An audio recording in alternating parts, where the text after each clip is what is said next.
I'm here. I'm still here too. Still here.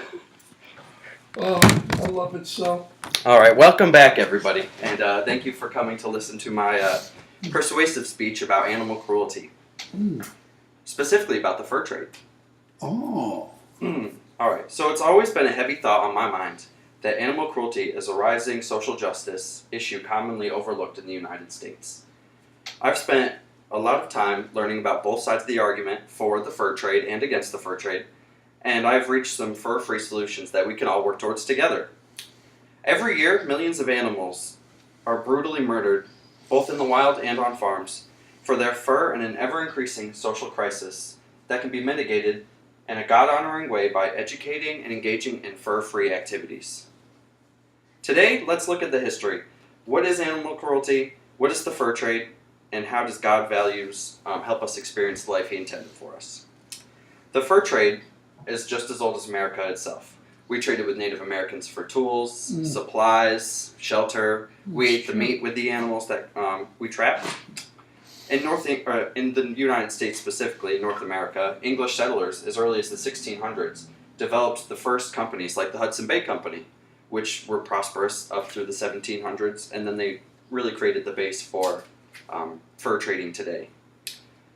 We also notice the Lewis and Clark expedition, for example. That was a very early established fur trade route that they had done in the Louisiana Purchase and so on and so forth.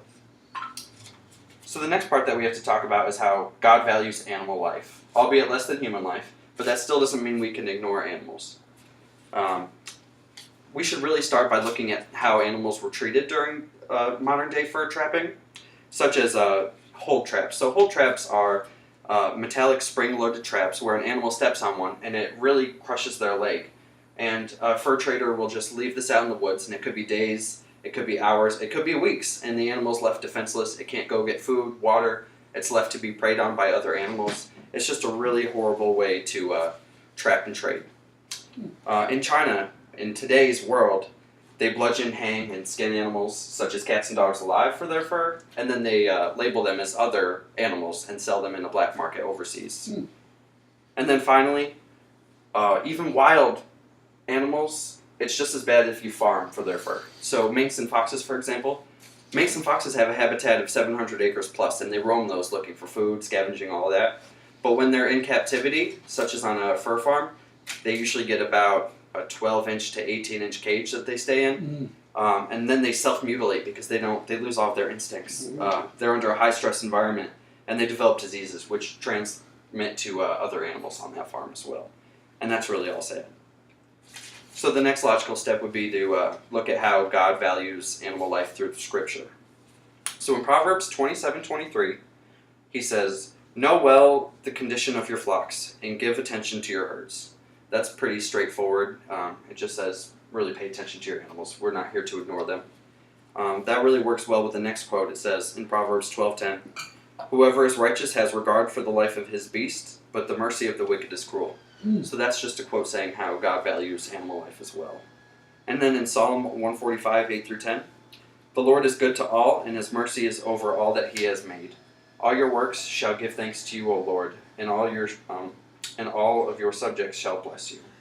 And so that really works with all of the quotes that I just mentioned, saying that God values all life, even if he values human life more, and that we don't have the right to treat animals the way that we do in this situation. So finally, I want to wrap up my final point with some fur-free alternatives and solutions. We have to live our lives in a way that God intends us to live our lives.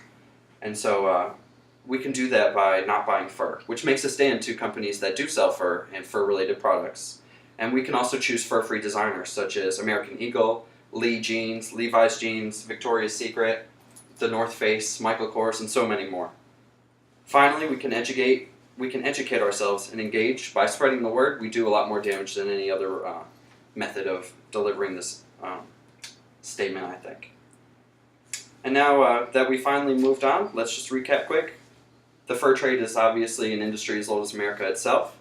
The modern fur trade is very cruel. We have very harsh methods that are unnecessary when trying to get animal fur. God values animal life, and we don't have the right to treat it the way that we do. And there are many ways to be fur-free, such as buying from fur-free retailers and avoiding buying fur at any cost anyway. We should all stand for what's right. As famous thinker George Bernard Shaw said, the worst sin towards our fellow creatures is not to hate them, but to be indifferent to them. Thank you and good night. America.